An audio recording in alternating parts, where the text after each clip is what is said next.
Let's talk reading plans, January 2024.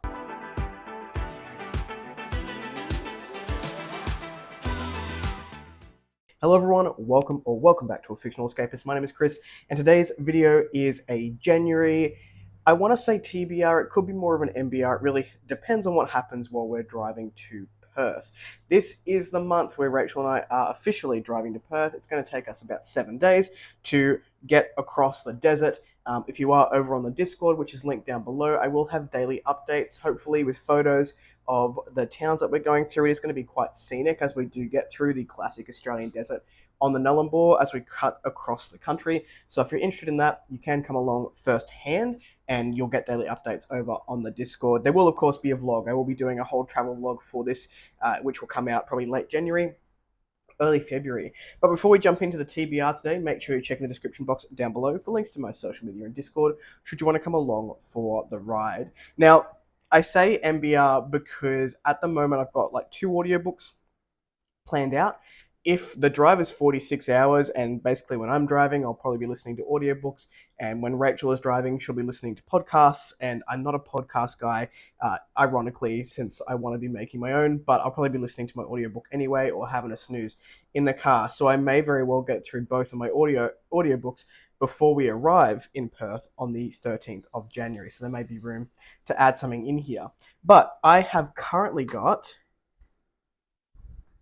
a total of 9 books planned. 2 of these are beta reads for some releases I'm really excited for, and then we have 7 other books. So let's jump into it with the first one. This is going to be a buddy read on the channel for anyone who wants to join along. So if you are interested, then you're more than welcome to jump along on the Discord and discuss with us. And this is going to be Dragonflight by Anne McCaffrey. This is the Dragon Riders of Pern, book 1, and it will be the first audiobook that I listen to on the drive to Perth. I think it comes in at about 10 hours, or maybe that's how I listen to it at 1.5 speed, but it looks like it's going to be about 10 hours for me. I know very little about this series and about this book. It's been on my backlist fantasy TBR for a long time, and I know that Taylor from Made Between the Pages has also been interested in reading this series. When she did her backlist fantasy series, I was like, oh yeah, I also want to read that. So January is the time for me to be starting the Dragon Riders of Pern with book 1. It says, how can one girl save an entire world? To the nobles who live in Brendan Weir, Lesser is nothing but a ragged kitchen girl. For most of her life, she has survived by serving those who betrayed her father and took over his lands. Now the time has come for Lesser to shed her disguise and take back her stolen birthright.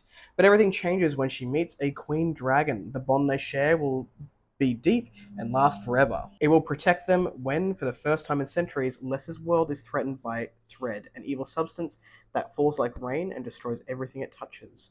Dragons and their riders once protected the planet from Thread and the Blood-Red Star, but there are very few of them left these days. Only their gigantic golden queen can breed new dragons, and the queen is fading, dying. Now brave Lesser must risk her life and the life of her beloved dragon to save her beautiful world. I'm really looking forward to this. I don't have any expectations really going into it. I think it's going to be charming. I think it's going to be a very classic fantasy feeling. But yeah, I don't know a whole lot about it. So looking forward to jumping in and giving that one a go. The next one is a series continuation from the Conqueror series that I'm doing with Christopher Narvo, and Andrew from Andrew's Wizardly Reads may be picking this one up. I'm not 100% sure, but this is going to be Bones of the Hill book by Con Eagledon, book 3 in the Conqueror series, the story of Genghis Khan. Now, I've read the first book. I really enjoyed the first book. The second book lost me a little bit. It wasn't a bad book. I'm about 50% of the way through at the time of filming. I'll finish it before the end of December. And for me, it's still a lot of setup. So this second book is just full of a lot of battles and bringing the different groups together for the story of Genghis Khan. But it seems to be like we're moving, we're battling, we're moving, we're battling. Not a whole lot is happening in the story. It's not bad. It's fine. But I'm looking forward to sort of getting more of that in-depth exploration of the story, hopefully in book 3.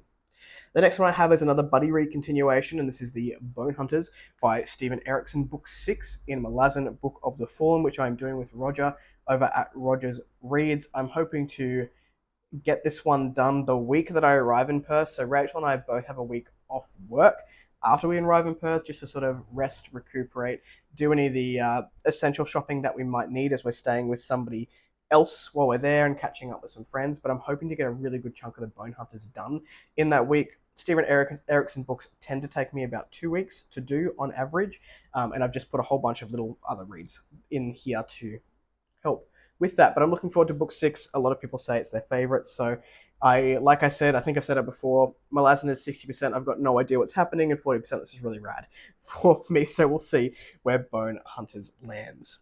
The next one is going to be a carryover, and that is Wish Givers by Shannon Knight.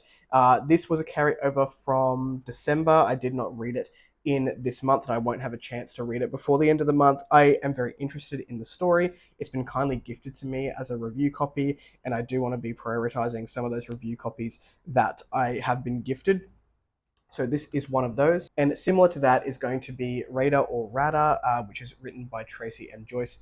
This was gifted to me as an e-copy a really long time ago, probably just prior to SBFBO 9, because it was one of the entries that was put in for that one, and I haven't gotten around to it. So I am planning on reading Wish Givers by Shannon Knight and also Rada or Rada in the month of January of 2024, just to start ticking off some of those review copies. Now, I read Wish Givers in the last month, so I won't repeat the blurb, but I will read the one for Rada. Welcome to the Zaragarian Empire. Rada's newborn sister is disfigured, and her father has decreed that her fate lies at the seat of the gods.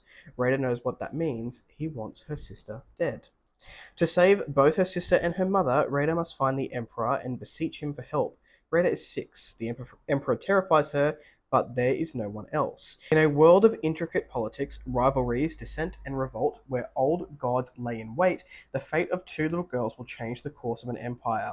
Everything depends on a 6-year-old girl with a slingshot. This has intrigued me for a long time. The premise of a 6-year-old protagonist has intrigued me for a very long time, and I'm looking forward to picking this one up.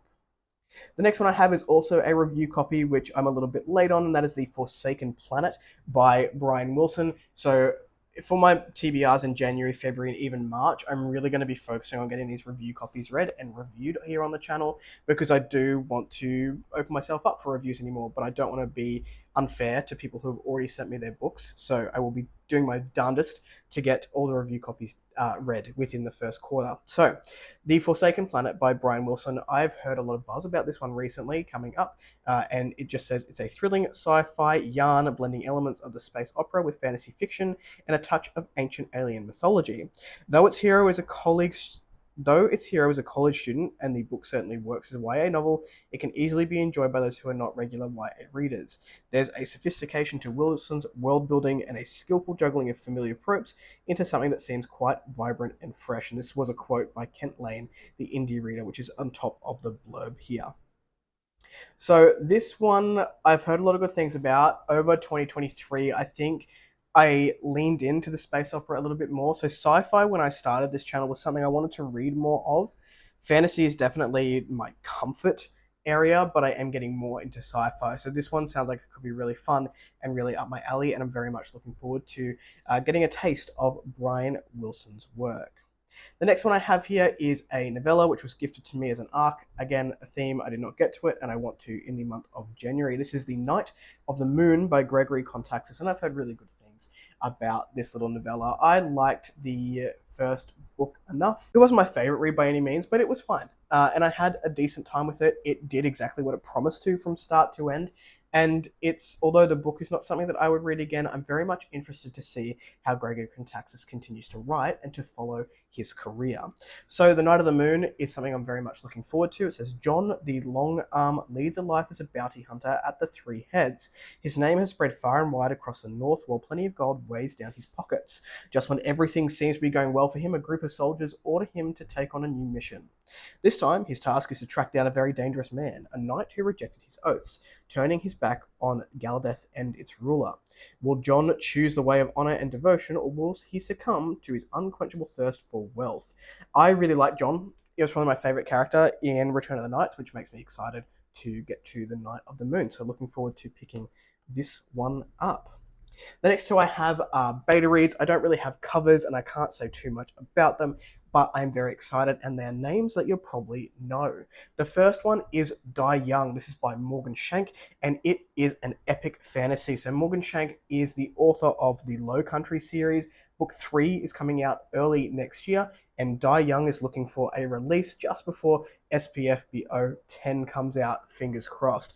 I have been so lucky to get the beta read for this one. I can't wait to dive in. It will be probably my first physical read that I do over the month of January, and I'll do it as we're driving. We've got some days where we're sort of on the road for 5 hours rather than 10 hours, and those days I'm hoping to get a little bit of reading done as we relax and unwind to put us in the mood to have a decent night's sleep. So I'll be picking up Die Young as the beta read throughout that trip, and I'm really looking forward to it. The next one I have is something a little bit different by Mr. Luke Schultz, who you will know from A King's Radiance. I can never remember what the name of that series is, but I'll put A King's Radiance on here because a lot of people in the indie world have heard of it. His book coming out in 2024 is called Soul Cage, and it's something quite different for the author, and he has asked if I would be available to beta read for it. And of course, I said, absolutely, give it to me. I want to read it sooner than the rest of the world because I'm greedy and I'm selfish. So I'm very much looking forward to jumping into that. Now, there is every chance that my January reading month will be not as good as I'm anticipating, and there's also every chance that it's going to be phenomenal because we don't have a lot of other obligations when we get to Perth. It's basically set up, our current accommodation, which will be anywhere between, say, 2 to 6 weeks, and go to work and figure out the work situation. So I might have more audiobook time because I'll be driving to work more often. My role is becoming more in office than work from home. So I'll be in the office 3 days rather than 1 to 2, which is great. More audiobook time for me, more camaraderie with the team, which is fantastic.